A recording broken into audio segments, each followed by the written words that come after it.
Alléluia, gloire à toi Seigneur. Nous te disons encore merci en ce jour, car c'est la journée que le Seigneur a créée et que ce jour soit pour nous un sujet de joie, un sujet d'allégresse. Nous bénissons ton saint nom, nous bénissons Père Céleste, ta sainte présence au milieu de nous. Nous te sommes reconnaissants, Esprit du Dieu vivant, Esprit de Jésus-Christ, toi qui es au contrôle, toi qui es à la manœuvre, toi qui es à la direction de toutes choses. Nous nous plions et nous nous soumettons sous ton leadership. Merci de conduire ce temps d'enseignement, ce temps de la parole, que ta parole puisse nous faire réellement énormément de bien, car il est écrit que l'homme ne vivra pas que de pain seulement, mais de toute parole qui procédera de la bouche de Dieu. Maintenant, nous venons nous tenir dans la nuée de la gloire, dans le sein des saints, que tu puisses réellement souffler sur nous. Souffle ta parole. Souffle dans notre esprit humain, souffle dans notre cœur, que cette parole soit réellement gravée en nous. Nous te bénissons, nous te magnifions, nous t'exaltons, nous te célébrons, nous te louons, nous t'élevons, nous magnifions ton nom en ce dimanche, dans le nom puissant et merveilleux de notre Seigneur et Sauveur Jésus-Christ, que j'ai ainsi prié et nous disons Amen. Alors, bienvenue à tous à Ecclésia Porte du Nord. Bienvenue à vous, nos amis qui êtes connectés en ligne. Que le Seigneur vous bénisse abondamment. Que le Seigneur soit avec vous et que la main de Dieu soit sur vous. Alors, nous sommes dans la continuité de notre message que nous avons commencé dimanche dernier, la chute du géant. Donc, nous avons mis certaines fondations et je crois qu'en ce dimanche, par la grâce de Dieu, nous allons encore établir d'autres fondements et d'autres fondations jusqu'à ce que le Saint-Esprit va nous amener à un temps d'intercession intense où nous allons nous lever tous ensemble d'un commun accord et démolir et détruire et renverser tout ce qui peut se constituer comme géant dans ta vie ou devant ta destinée. Donc, si je fais juste un récapitulatif très rapide du premier texte que nous avions lu dimanche dernier, c'était dans le livre de 1 Jean, au chapitre 3, le verset 8. Donc, prenez vos notepads, prenez vos blocs-notes, où il est écrit « Celui qui pratique le péché est du diable ». Donc celui qui pratique, qui s'exerce, celui qui l'applique chaque jour est du diable, car le diable pêche dès le commencement. Or, c'est pour détruire, c'est la partie qui m'intéresse beaucoup, c'est pour détruire justement les œuvres, donc ces pratiques du diable. C'est pour détruire ces pratiques du diable que le Fils de Dieu, on parle le Fils avec un grand F, quand c'est écrit comme ça, on parle du Seigneur Jésus-Christ, que le Fils de Dieu est apparu. C'est pour cette raison qu'il est venu dans ce monde. La première raison primaire, c'est le salut de l'humanité, c'est de sauver les hommes, de réconcilier l'homme avec son Dieu, son Créateur, de rétablir ce pont, de rétablir cette relation. Et la deuxième, c'est de démolir, c'est de détruire, c'est de défaire ce géant qui se tient devant les hommes, ce géant qui se tient devant les familles, ce géant qui se tient devant des jeunes, devant des populations, devant des nations, devant des gouvernements. Souvenez-vous ce que je vous ai dit dimanche dernier, les Écritures disent ceci, Daniel a eu à cœur de chercher la face de Dieu afin de comprendre les événements, de comprendre les écrits. Et il a pris un temps de jeûne. Et lorsque l'ange de Dieu lui est apparu, il lui dit, mais Daniel, La première journée où tu as pris à cœur de jeûner. Donc déjà la première journée où tu as pris à cœur de chercher Dieu pour comprendre les Écritures, la réponse avait déjà été donnée, c'est que Dieu a déployé ses messagers, les anges. Il a envoyé l'ange pour venir te livrer la réponse à ta requête, à ta demande. Ça veut dire que nous avons un Dieu qui nous répond. Donc quand nous prions à lui, il nous écoute et il nous entend et il envoie des réponses. Maintenant, l'ange, dans son parcours, sur sa route, en voulant délivrer ce message, les Écritures disent que il a été bloqué par une entité. Il a été bloqué par une force que les Écritures appellent le chef de prince des Perses. Donc le chef des princes des Perses. Et la Bible dit qu'il l'a bloqué pendant 21 jours. Donc il fallait que l'Éternel Dieu Tout-Puissant envoie l'archange Michael pour aller délivrer le messager, afin que le messager se présente devant Daniel pour lui livrer le message. Il dit, voilà, voici le message pour lequel tu as fait la requête, parce que l'archange Michael est venu me délivrer, est venu me libérer. Ceci pour dire simplement que nous vivons dans un monde qui est totalement spirituel. Donc il faut pas que nous soyons ignorants de toutes ces choses. Donc il y a des entités qui sont des forces invisibles. Mais dans le monde visible, nous en voyons les effets. Donc vous allez vous rendre compte que certaines personnes voient leur vie comme être bloquée.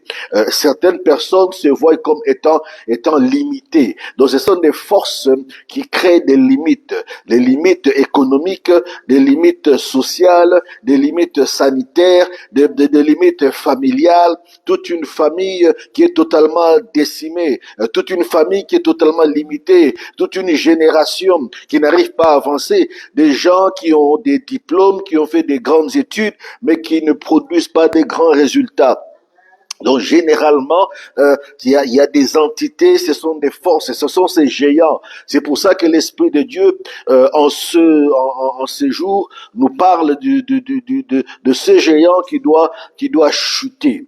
Donc tout ce qui peut se présenter devant toi comme étant une montagne. Le Seigneur Jésus-Christ parlant à ses disciples, il dit, mais si tu as de la foi comme un grain de moutarde, tu vas parler à cette montagne. Donc dans la montagne, c'est un géant.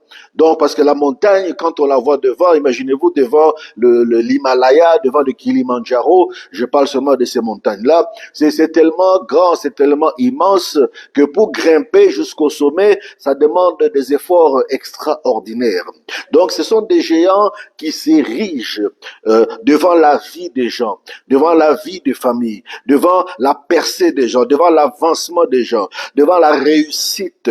Alors, malheureusement, beaucoup d'hommes et beaucoup de femmes, au lieu de s'attacher à Dieu, au lieu de s'attacher aux promesses de Dieu, de s'attacher à la parole de Dieu et d'utiliser les armements, les armes, les équipements que Dieu a donnés à ses enfants, beaucoup de gens ont choisi parfois des chemins détournés, des chemins déviés. Donc, ils ont décidé de faire des compromis avec celui qui place les géants devant toi.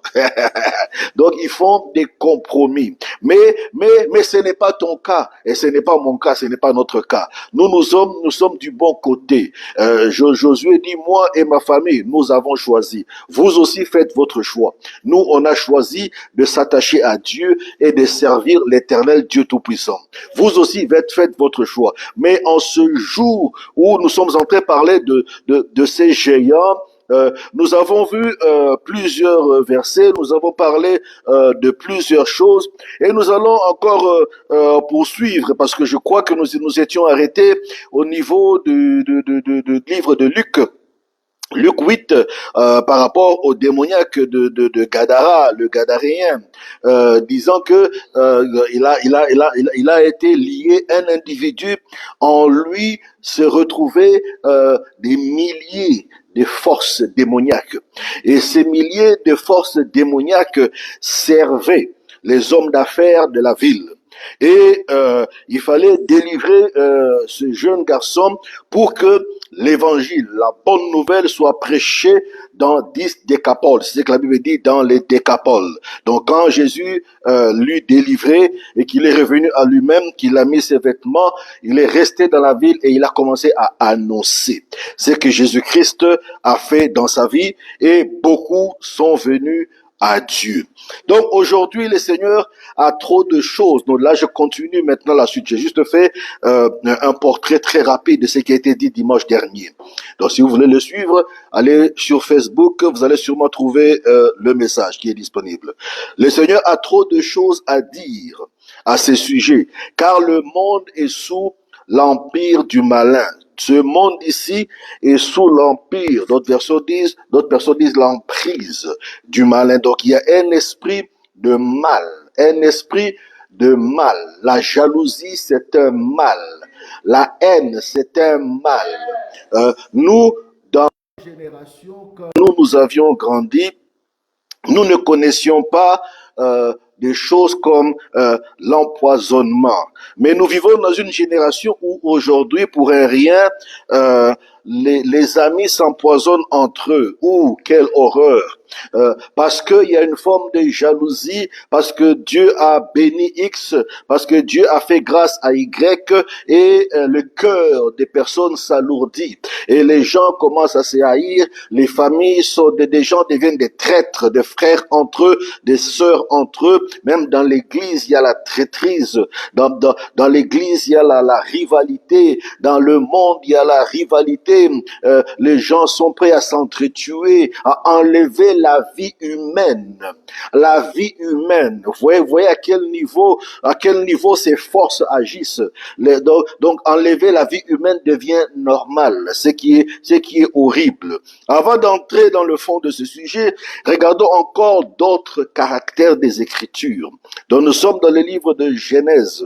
Genèse 31, le verset 30, et puis nous lirons le verset 32, puis 34 à 35, ainsi 37, où nous allons encore continuer un peu par rapport à ce qui a commencé dimanche passé sur ces forces qui existent dans les vies, ces forces qui existent dans des maisons, et parfois c'est par ignorance. Mon peuple périt par manque de connaissance, il est écrit. Alors les Écritures disent ceci, bon, maintenant, j'aime ça, bon, maintenant, tu es parti. Tu es parti. Ici, c'est Laban qui est en train de parler à Jacob. Parce que Jacob, à un moment donné, après avoir passé plusieurs années, 21 ans presque, chez Laban, son oncle, après avoir épousé Léa et Rachel, bon, finalement, il s'est décidé de retourner dans sa patrie, avec sa famille, avec ses biens, et aller affronter son frère Ésaü, à qui il avait usurpé initialement son droit d'aînesse. Mais maintenant, Laban, après avoir appris cela, a pourchassé Jacob ainsi que sa famille. Et lorsqu'il a rencontré, maintenant il dit ici, bon, maintenant tu es parti parce que tu étais pressé de rentrer chez ton père. Donc Laban lui dit, tu étais pressé de partir chez ton père. Maintenant tu es parti. Mais pourquoi est-ce que tu m'as volé mes dieux? Ouh. Pourquoi est-ce que tu m'as volé mes dieux? Donc ça veut dire que il y a des personnes que nous côtoyons, avec qui nous marchons, peut-être avec qui nous travaillons, avec qui nous mangeons parfois, des personnes avec qui nous parlons, des gens avec qui nous communiquons régulièrement. Toi, tu penses qu'ils sont comme toi, mais tout le monde n'est pas comme toi. Parce qu'ici, Laban est en train de dire à Jacob, moi j'ai des dieux. Donc c'est des petits dieux avec un D minuscule. Donc il a ses petits dieux à lui. Sa foi est basée sur ses divinités. Il dit mais comment ça se fait? Depuis que tu es parti, j'ai cherché mes dieux dans ma maison, je les vois pas, mes petites statuettes. Mais comment ça se fait? C'est toi qui les as volées. Alors verset 32, mais si tu trouves, alors Jacob lui dit, mais si tu trouves tes dieux chez quelqu'un, cette personne mourra. Donc Jacob n'était pas au courant de ce qui s'était passé, que sa femme Rachel, en partant, a fait quelque chose d'horrible. Alors, mais si tu trouves des dieux chez quelqu'un, cette personne mourra. Devant nos parents, regarde tout ce qui est chez moi et prends ce qui est à toi. Alors Jacob ne sait pas que Rachel a pris les petites statues de Laban. Donc ça veut dire que Laban avait ces petits dieux, avait ces petites divinités, avait ces statues qu'il invoquait chaque jour. Verset 34. Or, c'est Rachel qui a pris les petites statues. Elle les a mises dans une selle de chameau et elle s'est assise dessus. Laban cherche dans toute la tente, il ne trouve rien. Rachel dit à son père, mon père, pardonne-moi, je ne peux me lever devant toi. Je sais qui arrive aux femmes. Vous comprenez c'est quoi? Donc je sais qui arrive aux femmes. Alors Laban cherche, mais il ne trouve pas ces petites statues. Tu as cherché, maintenant Jacob lui dit, dans toutes mes affaires, est-ce que tu as trouvé un seul objet? Donc tu vois, lui il parle des dieux et Jacob appelle ça des objets. Parce que notre Dieu est le seul vrai Dieu. L'éternel Dieu tout-puissant, le Dieu d'Isaac, le Dieu d'Abraham, le Dieu de Jacob. Alors, un seul de tes objets, montre-les à tous mes parents et aux tiens, qu'ils jugent entre nous deux. Alors nous lisons dans le livre de Samuel, 1 Samuel au chapitre 19, le verset 13 et le verset 16. Parce qu'il est très important, j'ai dit la dernière fois que je ne veux pas courir. Je ne veux pas que nous puissions aller de verset en verset ou de message en message sans que les personnes ne saisissent pas la portée des choses, parce que le Seigneur veut te délivrer, le Seigneur veut nous délivrer, le Seigneur veut nous libérer. Ce n'est pas par hasard que le Saint-Esprit parle de ces choses. C'est que il y a des choses qui doivent tomber devant toi, parce que ta vie est appelée à avancer. Si par exemple ton âge avance, mais ce que tu as par rapport à ton âge ne correspond pas à ton âge, il y a un problème. Donc à ce moment-là, il faut que Dieu fasse le rattrapage. C'est ce qu'on appelle la restauration. Mais donc, il doit démolir, il doit détruire, il doit renverser, il doit faire chuter tous ces géants qui se tiennent devant toi. Alors, dans le livre de 1 Samuel au chapitre 19, verset 13, verset 16, il s'agit ici de Michal. Pour ceux qui lisent les Écritures, Michal, c'est la fille du roi Saül. Et comment est-ce que Michal est devenue la femme du roi David? C'est que quand David a vaincu Goliath le géant, il y avait une promesse. Et on lira ça un peu plus tard. La promesse était que celui qui vaincra, le roi allait lui faire un don, un cadeau, allait donner sa propre fille en mariage. Donc c'est ainsi que Michal est devenue la femme de David. Ensuite, Michal prit le téraphim et le plaça dans le lit. Elle mit une peau de chèvre à la tête du lit, elle enveloppa le téraphim d'une couverture. Verset 16. Ses envoyés revinrent et constatèrent que c'était le téraphim qui était dans le lit, avec une peau de chèvre à l'endroit de la tête. Le téraphim ici, c'est une idole de bois. Donc ça veut dire que Michal, malgré qu'elle était femme de David, Michal aussi avait des idoles. Et vous allez regarder que si vous lisez les Écritures, que Michal, depuis son mariage jusqu'à la fin, Michal n'a pas eu d'enfant. Michal a été stérile. Donc, il y a des choses que les gens détiennent qui créent certains phénomènes dans leur vie, vous ne comprenez pas pourquoi. Donc, je ne dis pas que toutes les femmes stériles, c'est ça qui se passe. Mais ici, je suis en train d'énumérer certains éléments. Et la stérilité, c'est pas seulement pour la femme. Il peut y avoir une stérilité économique. Il peut y avoir une stérilité matérielle. Il peut y avoir une stérilité professionnelle. Une stérilité académique. Même une stérilité intellectuelle. Donc, tu n'as plus de vision, tu n'as plus d'imagination, tu es stérile dans la créativité. Aïe, aïe, aïe. Tu es stérile. Donc Dieu veut que tu sois fécond. dans la créativité, dans l'imagination, dans le développement, dans tes interactions. Mais il y a des gens qui sont devenus stériles. Pourquoi? Parce qu'il y a des idoles, parce qu'il y a des divinités, parce qu'il y a des divinations, parce qu'il y a des statues, parce qu'il y a ces statues, je me souviens, souvent pour nous qui venons dans certains pays complexes, je ne veux pas dire ici que il faut pas aller au musée, mais il faut aller au musée pour connaître un peu l'histoire. Mais il y a des statues des fois que beaucoup reçoivent des parents, des grands-parents, des ancêtres. C'est une statue de la famille. Tu ne connais pas forcément l'histoire de cette statue. Mais toi, tu prends cette statue, tu l'emmènes dans ta maison. Nous allons voir quelque chose tantôt par rapport justement aux statues, par rapport aux idoles. Et des fois, nous les accrochons sur les murs de nos maisons, dans les salons. Et tu diras, mais non, c'est la statue de notre tribu. Ah, mais c'est le totem de notre village. Ah, c'est le totem des Haïtiens. C'est le totem de Port-au-Prince. Ah, mais c'est le totem de tel endroit. Et par ignorance, des fois, les gens n'en voient pas la force, mais derrière, il y a toujours quelque chose de subtil. Et si tu ne prêtes pas attention, peut-être que c'est cette chose-là qui te pose problème. Souvenez-vous dans les Actes des Apôtres, quand les apôtres ont prêché dans une certaine ville, à un moment donné, ils ont dit à tout le monde, allez chez vous. Ramenez tout ce qui ne donne pas gloire à Dieu. La Bible dit qu'ils ont amené des tonnes et des tonnes de livres sur la magie, sur l'occultisme, sur les pratiques sectaires, et ça faisait des kilos et des kilos et des kilos de livres qui ont été brûlés. Parce que ce sont des choses que les gens avaient dans leur maison.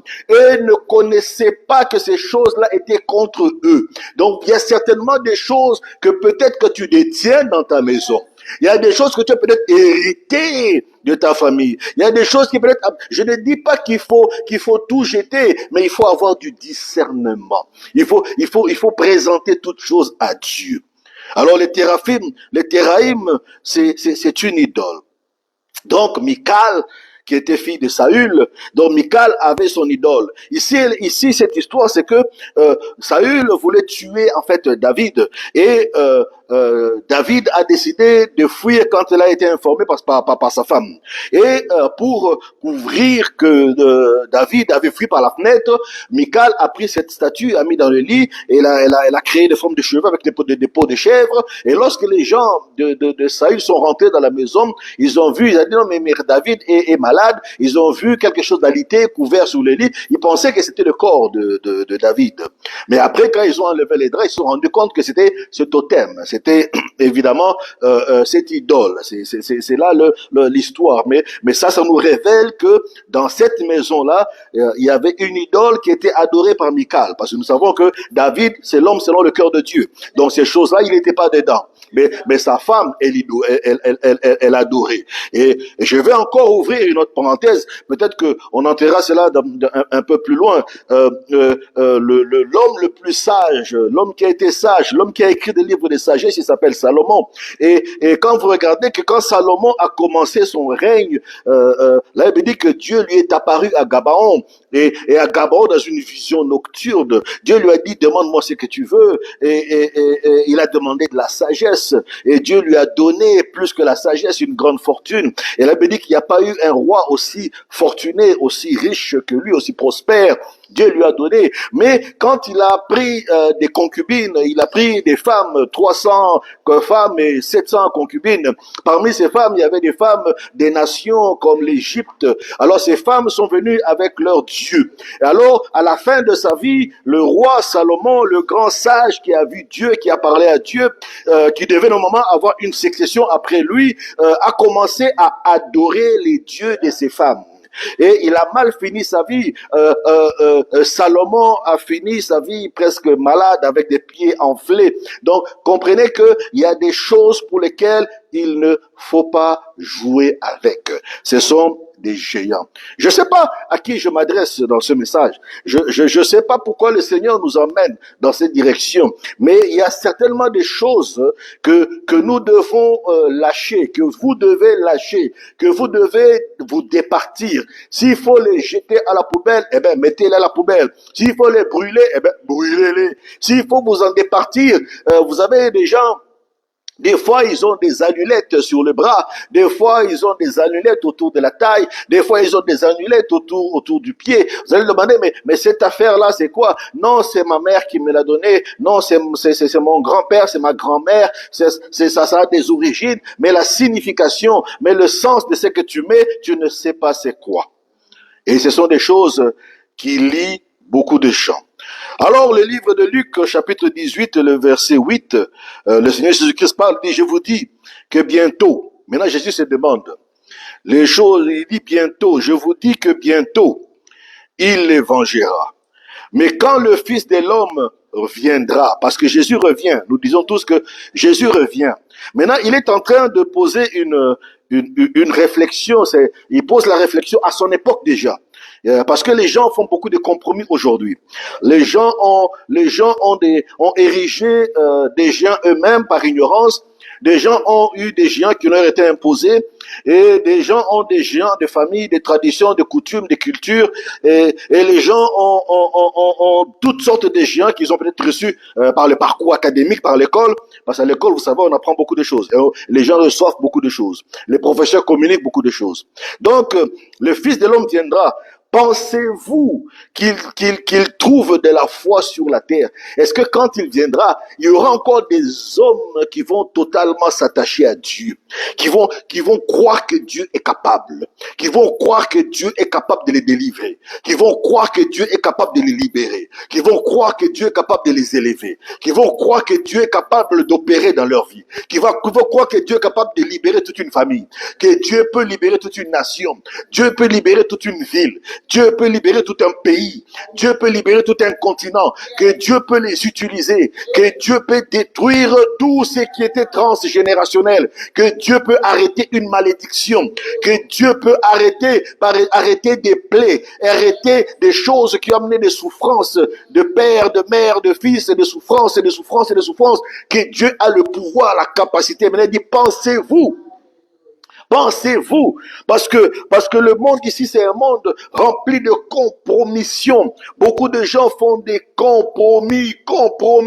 J'insiste, je ne sais pas pourquoi l'esprit insiste sur le mot compromis. Les gens font des compromis. Tu es à l'église, mais tu fais des choses comme les gens du monde. Tu es à l'église, mais tu consultes des féticheurs. Tu es à l'église, mais tu vas te faire laver par des chefs coutumiers. Tu es à l'église, mais tu vas faire des pratiques traditionnelles avec des dieux qui sont invoqués dans les nuits sous les arbres. Tu es à l'église, mais tu fais tu es à l'église et tu te mets en compromission. Tu fais des compromis. Aïe, aïe, aïe, aïe, aïe. Je sais pas à qui je parle, mais je sais que ce n'est pas toi. Mais si c'est toi, répands-toi. Parce que c'est le moment, parce que le temps que nous vivons est très crucial. Donc ce n'est pas le temps de blaguer. Parce que le diable n'est pas ton ami, hein. Le diable n'est pas ton ami. La Bible dit, lui, son rôle, il ne vient que pour détruire. Il ne vient que pour démolir. Il ne vient que pour tuer.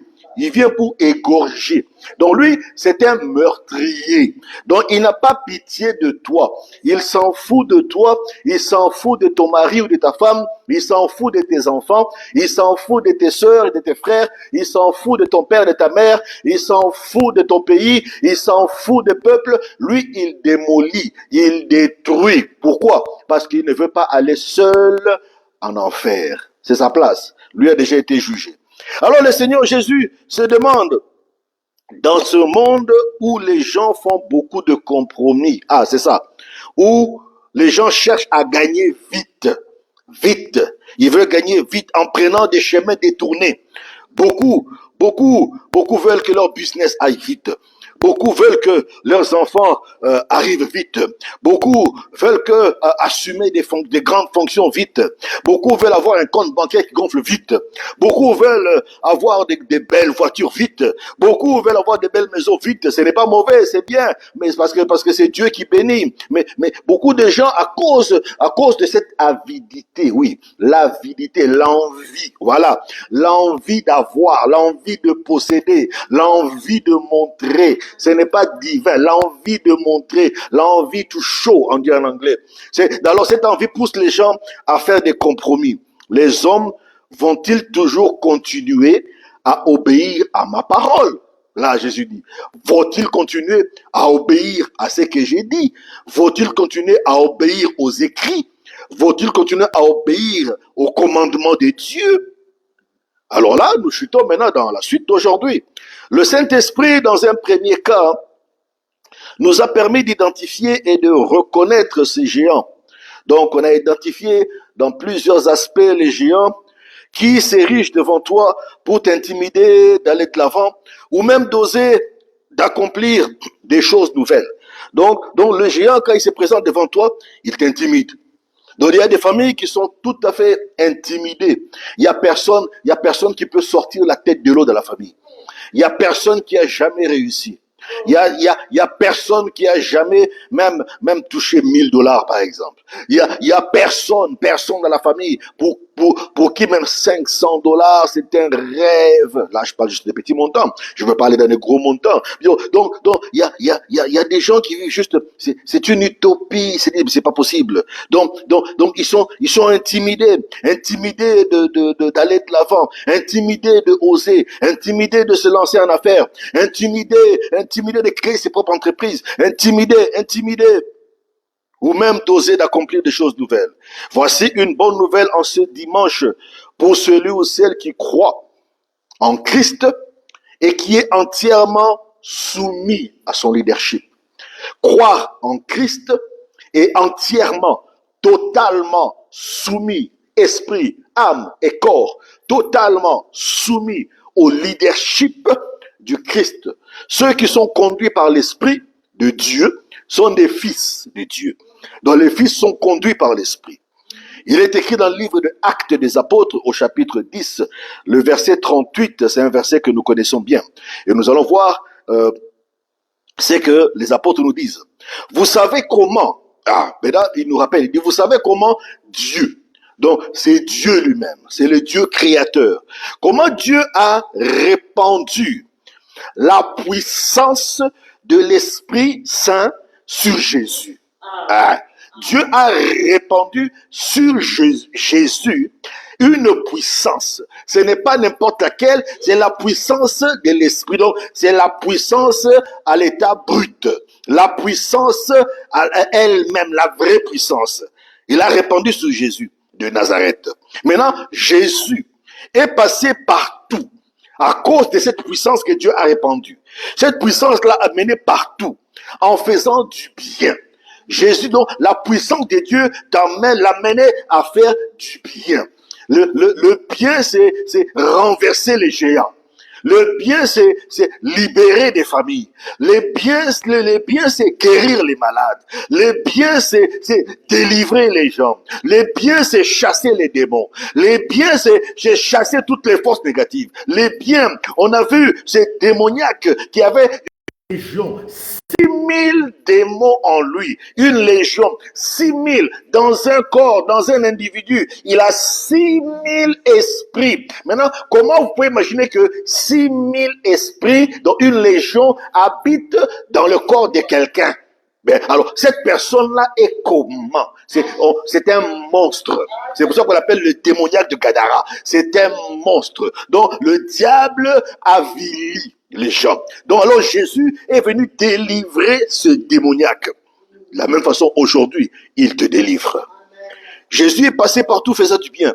Il guérissait tous ceux qui étaient prisonniers de l'esprit du mal.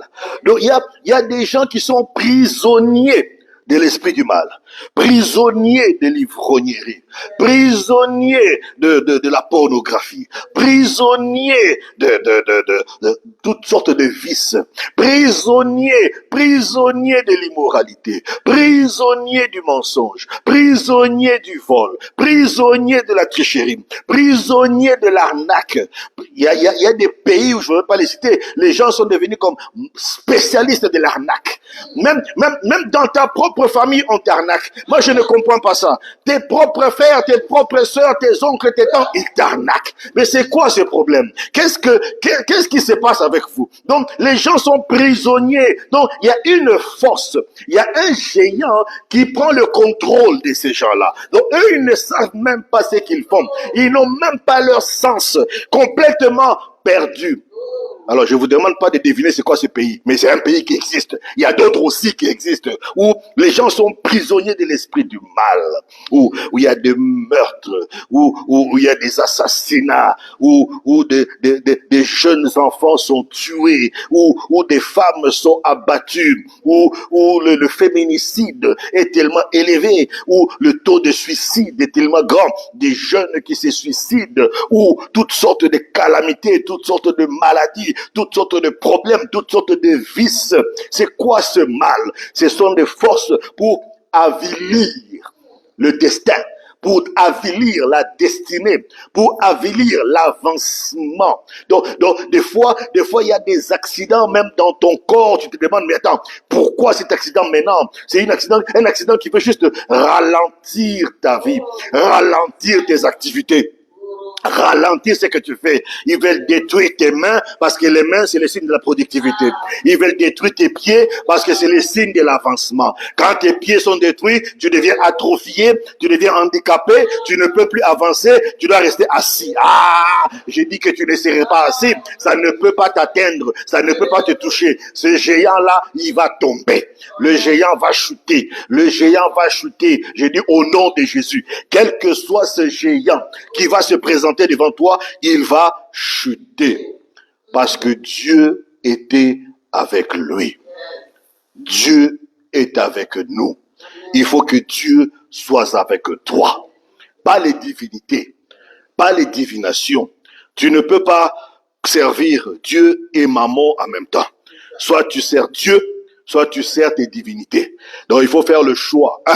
Aujourd'hui, il faut faire le choix. Soit tu sers le Dieu de tes ancêtres, tu sers le Dieu de ton village, c'est ton choix. Mais nous avons choisi de servir l'Éternel Dieu Tout-Puissant. Le Seigneur Jésus lui-même dit ceci à son sujet. Luc 4, 18, 19. Donc, Jésus-Christ lui-même parle à son sujet. Il dit, l'Esprit du Seigneur. Donc, j'ai un autre esprit. Ce n'est pas l'esprit du mal. Maintenant, il dit, l'Esprit du Seigneur, c'est l'Esprit du propriétaire, l'Esprit de Dieu, est sur moi. Car il m'a oint. Ça veut dire, il m'a donné le mandat. Il a validé mon action. C'est ça, être oint. Ça veut dire qu'il met son sceau. Il a mis son sceau sur moi pour annoncer une bonne nouvelle aux pauvres. Le pauvre ici, ce n'est pas celui qui n'a pas d'argent. Le pauvre ici, c'est celui qui ne voit pas son futur, celui qui ne voit pas sa destinée. Le pauvre, c'est celui qui est spirituellement, il n'est pas connecté à Dieu. Ça, c'est un pauvre. Il dit le pauvre. Il m'a envoyé pour annoncer aux captifs. Donc, il y a des gens qui sont captifs dans leur esprit, captifs dans leur raisonnement, captifs. Des fois, il y a des gens que tu écoutes, tu regardes son âge, et puis tu dis, attends, est-ce que ce monsieur est-il en train, ou cette madame, est-elle en train de déraisonner, ou est-ce qu'elle est normale? Tu regardes l'âge de la personne, et tu écoutes son raisonnement, tu te poses des questions, tu dis, attends, ce n'est pas possible. Une personne de cet âge, avec une telle expérience, avec de tels diplômes, ne peut pas débiter autant d'ineptie, parce que les gens sont captifs. Alors Jésus-Christ dit, je suis venu annoncer aux captifs la délivrance. Donc, si tu faisais partie des captifs, il y a une délivrance qui est là pour toi. Aux aveugles, le recouvrement de la vue. Donc ceux qui ne sont plus capables. Pourquoi? Parce que les géants ont aveuglé. Les géants ont aveuglé ta destinée. Tu te retrouves comme face à un mur. C'est ça qu'on appelle la dépression. Donc ça veut dire que la dépression, c'est un esprit démoniaque, un esprit maléfique qui se présente devant quelqu'un pour te dire qu'il n'y a plus d'issue.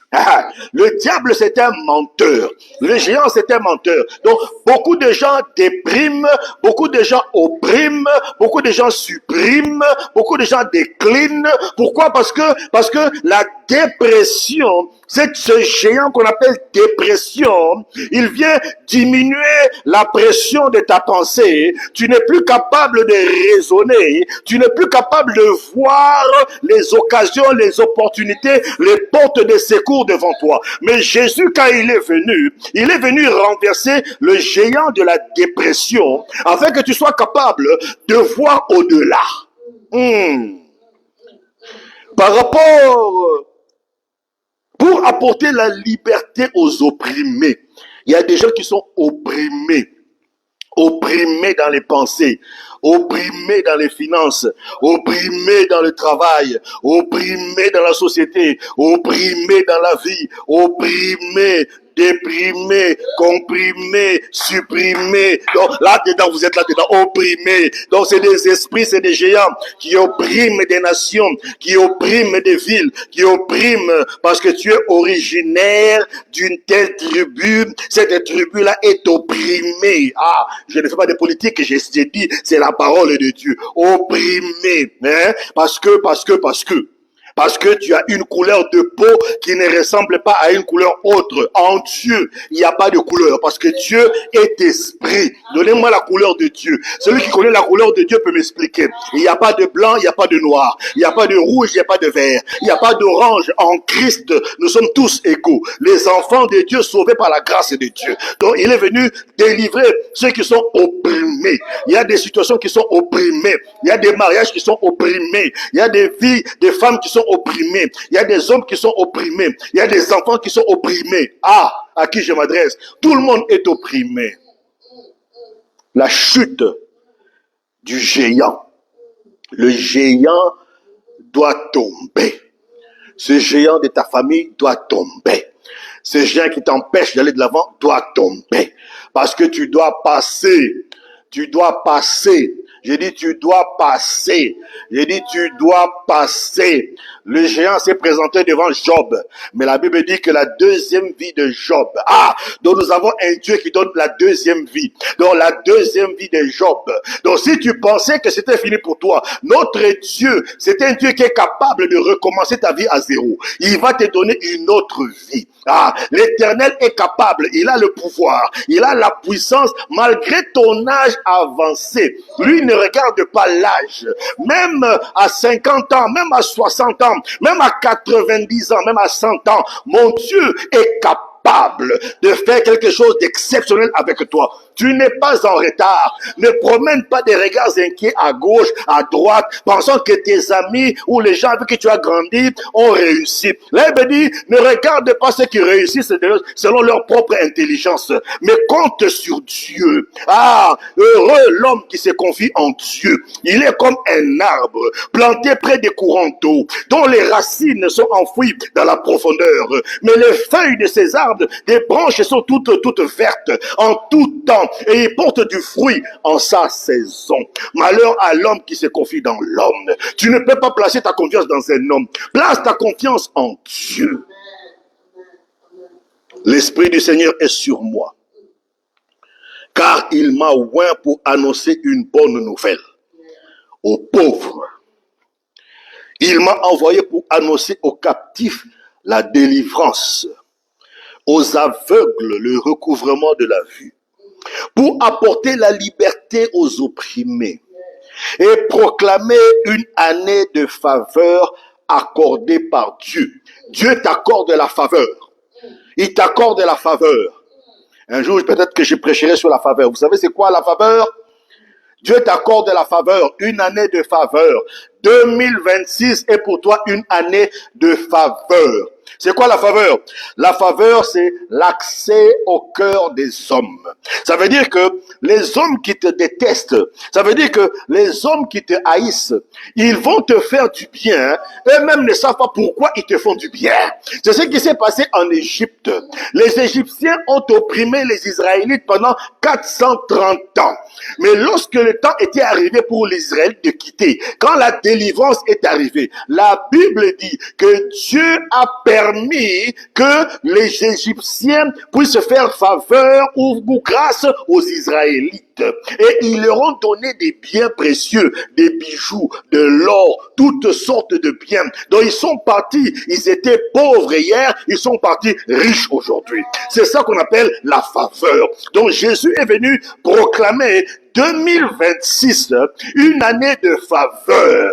Donc je décrète et je déclare au nom de Jésus la faveur pour toi, la faveur en abondance, la faveur financière, la faveur économique, la faveur sociale, la faveur professionnelle, la faveur dans les affaires, la faveur dans la santé, la faveur. Tu accèdes aux hommes qui vont te faire du bien. Ils te feront du bien et ils vont regretter après. Ah, mais ils t'ont déjà fait du bien. Ils vont signer ton dossier et ils vont regretter après. Ils ont déjà signé. Ils vont mettre le cachet sur ton dossier, ils vont regretter après. Ils ont déjà mis le cachet. C'est ça qu'on appelle la faveur de Dieu. Aïe. Dieu te donne faveur. Le géant là, il doit tomber. Ces géants qui sont tombés, les Écritures nous parlent de ces géants qui sont tombés. Pour la majorité des gens, c'est en particulier l'histoire de David et de Goliath qui reste la grande référence. Oui, c'est vrai, nous allons en parler plus tard. Mais la parole de Dieu est riche d'exemples. Je vous ai dit peut-être que c'est certain que je finirai pas aujourd'hui. Parce qu'il y a trop de choses. Il faut que nous mettions les fondements. Parce que si nous ne comprenons pas pourquoi nous prions, parce qu'on va prier à un moment donné, mais si nous ne comprenons pas pourquoi nous prions, on va prier dans le vide. Il faut prier avec connaissance, avec compréhension de pourquoi tu pries. Pourquoi ces gens, à qui tu t'adresses exactement dans la prière. Mais la parole de Dieu est riche d'exemples très éloquents que de géants que nous allons voir ensemble. Le premier géant, c'est un exemple, parce qu'il y en a beaucoup. Vous écrivez, j'espère que vous écrivez, il faut écrire, hein, parce que c'est dans vos moments de méditation, l'Esprit de Dieu va vous conduire, il va vous révéler. Pour ceux qui lisent les Écritures, ils connaissent ce géant. Mais pour ceux qui ne lisent pas les Écritures, vous allez le découvrir. Et tantôt, on a parlé de Téraphim, de la fille de Saül, Michal. On a parlé de Rachel qui a pris les petits dieux de son père. Ici, il y a tout un peuple qui avait aussi un géant qu'ils adoraient. Alors, on parle de la statue de Dagon. Hey, nous sommes dans 1 Samuel. Oh my God. Oh my God. Rosotoko my Santa. Donc, il y a des géants qui occupent des villages. Il y a des géants qui occupent des villes. Il y a des géants qui occupent des quartiers. Il y a des géants qui occupent des cités. Il y a des géants qui occupent des pays. Il y a des géants, c'est des géants qui doivent tomber. Des géants de la pauvreté, des géants de la médiocrité, des géants des incompréhensions, des géants de la négligence, des géants de la fraude, des géants de la corruption, des géants du mensonge, des géants de la haine, des géants de la tricherie, des géants, ce sont des géants qui caractérisent certaines communautés. Il y a des gens qui mentent juste pour le plaisir de mentir. C'est des géants. Donc, ils te volent juste pour le plaisir de te voler. Il y a des endroits, il y a des pays où on crée des rubriques. Donc, ils te créent des rubriques pour te voler l'argent. Attends, c'est quoi ça comme pays? Donc, on crée juste une rubrique qui n'existe pas. Pourquoi? Parce qu'il veut te voler. Bon, je ferme la parenthèse.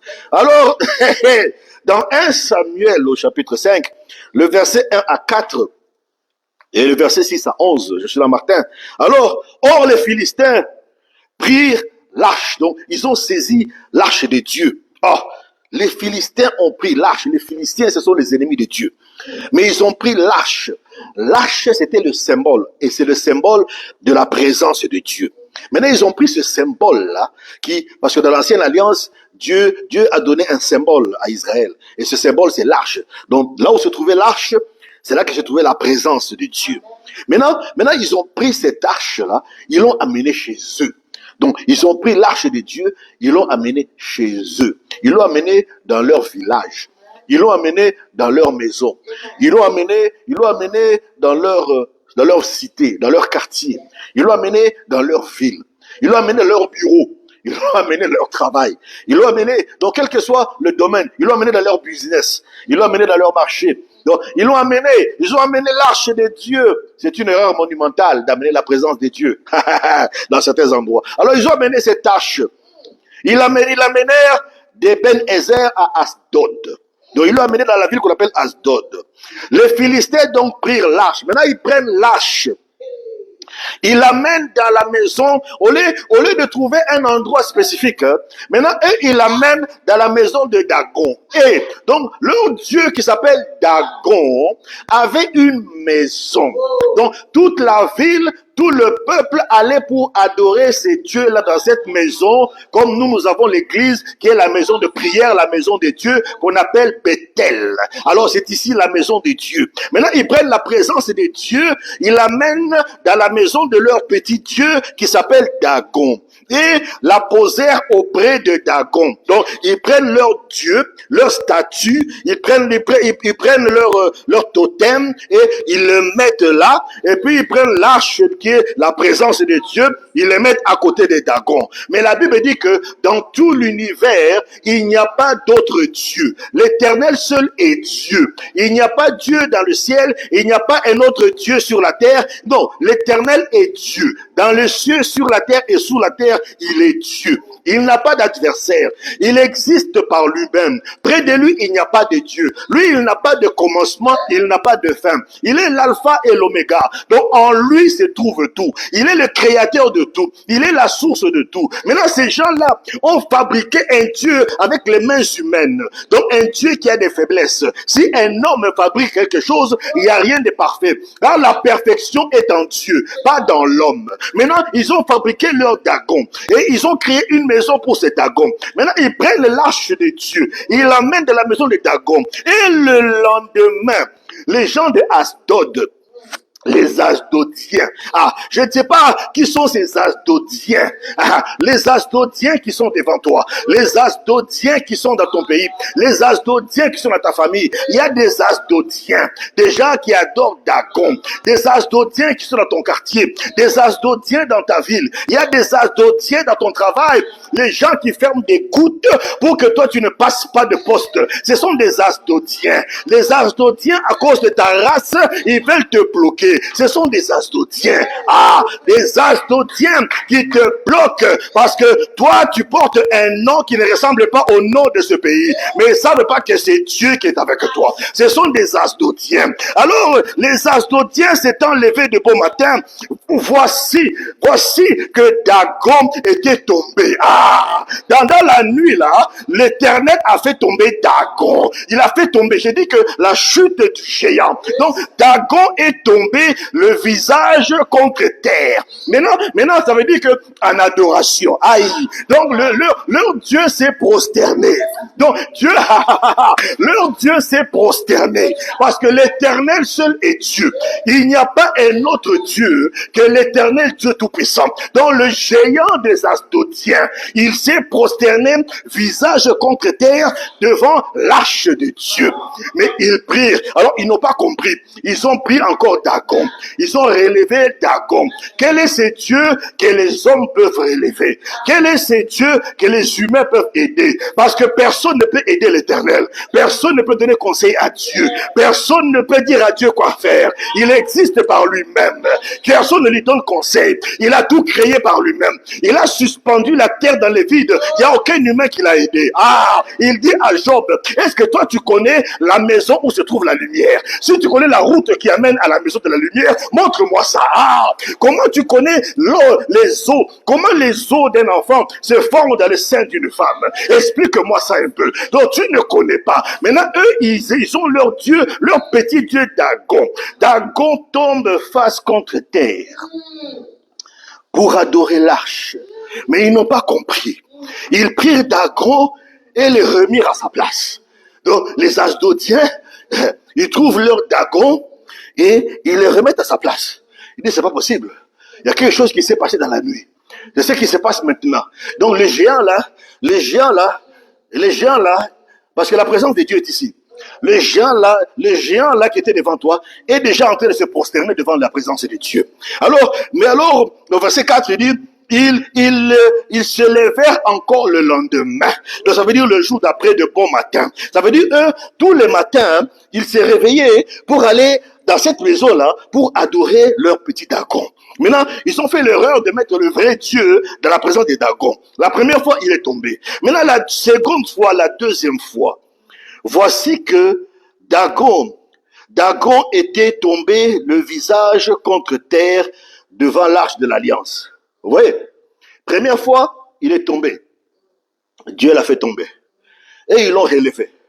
Maintenant, la deuxième fois, le Dagon là, le même Dagon, il les retrouve tombé visage contre terre devant l'arche.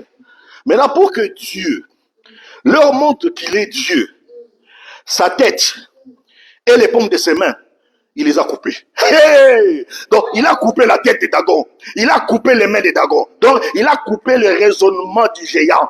Il a enlevé ce qui fait son cerveau. Donc, il a enlevé, parce que la tête, c'est ça qui raisonne. La tête conduit là, le corps. Maintenant, il prend maintenant ce qui conduit le corps. Il a coupé les liens. Il a coupé. Notre Dieu, il est celui qui découpe. Donc, le géant là, il est découpé. Le géant qui te stresse tous les jours. Le géant là qui crée la panique. Le géant qui te donne des insomnies. Il est décapité. Décapité. Il lui coupe sa tête et puis les deux paumes de ses mains. Les deux paumes de ses mains là. Donc les paumes des mains ici là, Dieu les coupe aussi. Il coupe les paumes de ses mains qui étaient sur le seuil. Et le tronc seul de Dagon était demeuré près de l'arche. Seulement son tronc. Donc toute la tête coupée, les mains coupées, donc tout est découpé. Donc Dagon est démembré. Donc ton géant là est démembré. Aujourd'hui, c'est le démembrement du géant. Ton géant est démembré. Le géant du racisme est démembré. Le géant du complexe de supériorité est démembré. Le géant du vol est démembré. Le géant de l'échec est démembré. Le géant des retards dans la vie est démembré. Tout géant est démembré. Puis la main de l'Éternel s'appesantit sur les Asdodiens. Maintenant, la main de Dieu, ça veut dire la puissance. C'est là que Jésus dit que, revêtu de puissance, souvenez-vous comment Dieu a oint Jésus de Saint-Esprit et de force, donc de puissance. C'est ça qu'on appelle la main de Dieu. La main s'appesantit. Quand on s'appesantit, donc il s'appuie. C'est ça qu'on appelle le poids de Dieu, la gloire. Sur les Asdodiens, et les rendit tout désolés, et les frappa au-dedans du fondement dans Asdod, dans le fondement même, dans le cœur d'Asdod. Dieu va au cœur du problème. Il va résoudre. Il va à la racine du mal qui te fait souffrir. Dieu va à la racine. Il va déraciner. Déraciner ce que les ancêtres. Il va déterrer. Il va enlever. Il va éradiquer. Donc tout ce qui avait été installé de génération en génération. Donc avec toi, c'est terminé la malédiction. Avec toi, parce que tu es en Jésus-Christ, c'est terminé les problèmes. C'est terminé la souffrance. C'est terminé. Et les frappa au-dedans du fondement dans Asdod et dans tout son territoire. Ceux donc d'Asdod, voyant qu'il en allait ainsi, dirent: l'arche des dieux d'Israël ne demeurera point avec nous. Dans cette famille-là, ce monsieur-là, on ne le touche pas. Et cette fille-là, elle est enfant de Dieu. On ne la touche pas, on ne touche pas à ton boulot, là, on va dire, cet employé-là, ne le touchez pas. N'osez pas toucher à son poste. Quand il amène son CV, exécutez seulement. Ne le touchez pas. Ton patron va dire, pas celui-là, il est très dangereux. Alors les Asdodiens disent, non. L'arche ne demeure point avec nous, car sa main est apaisantie sur nous. Et sur Dagon, notre Dieu. La main est sur eux et sur leur divinité. Donc sur Dagon, leur petit Dieu là, la main de Dieu s'apaise sur eux. Et ils envoyèrent et assemblèrent vers eux tous les gouverneurs des Philistins et dirent: que ferons-nous? l'arche de Dieu, avec l'arche, que ferons-nous de l'arche de Dieu d'Israël? Alors ils répondirent qu'on transporte à Gath. On va l'enlever d'Asdod, on va l'amener à Gath, l'arche de Dieu d'Israël. Ainsi, on transporta l'arche de Dieu d'Israël. Mais il arriva qu'on lui transportait, qu'auprès qu'on lui transportait, la main de l'Éternel fut sur la ville de Gath aussi, avec un fort grand effroi. Et il frappa les gens de la ville, depuis le plus petit jusqu'au plus grand, tellement que le fondement était découvert. Donc tous les fondements, toutes les fondations, toutes les racines, là où ils ont mis leurs calebasses, là où ils ont mis leurs cercueils magiques, là où ils ont mis ces endroits des incantations, des imprécations, des invocations, là ils ont mis leurs statuettes, ils ont mis des photos, des images, là où on cite ton nom la nuit. Ils ne savent pas que le sang de Jésus est ta protection. Donc cet endroit, Dieu démolit ces fondations. Amen.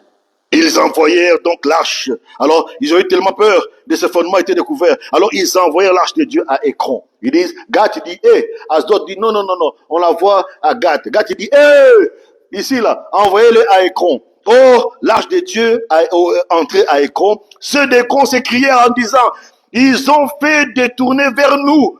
Ils ont amené encore vers nous. Ils ont amené encore vers nous. Les problèmes là dont j'ai est en train de crier. Ils ont appelé vers nous encore l'arche du Dieu d'Israël pour nous faire mourir. Ton géant crie, il veut nous faire mourir. Tu vas mourir, géant. Il veut nous détruire. Tu vas être détruit. Le géant doit chuter. Nous et notre peuple. C'est pourquoi ils envoyèrent et assemblèrent tous les gouverneurs de Philistins en disant, laissez aller l'arche de Dieu d'Israël et qu'il s'en retourne en son lieu. Laissez-les tranquilles. Laissez les enfants de Dieu. Laissez-les passer. Bam passer. Bam passer. C'est ce qu'on appelle épée. J'ai l'épée qui est la parole de Dieu. Bam passer, ouvrir la route. Je dois passer. Ça c'est du créole, hein. Ça c'est mon côté haïtien. Bam passer. Je dois passer. Aïe aïe aïe. Ma destinée, je dois passer. Bam passer. Aïe aïe aïe aïe aïe aïe aïe. Et se retourne à son lieu afin qu'elle ne nous fasse pas point mourir. Et notre peuple, car il y avait une frayeur mortelle par toute la ville. Et la main de Dieu y était fort apesante. Ah là là là là là là là là.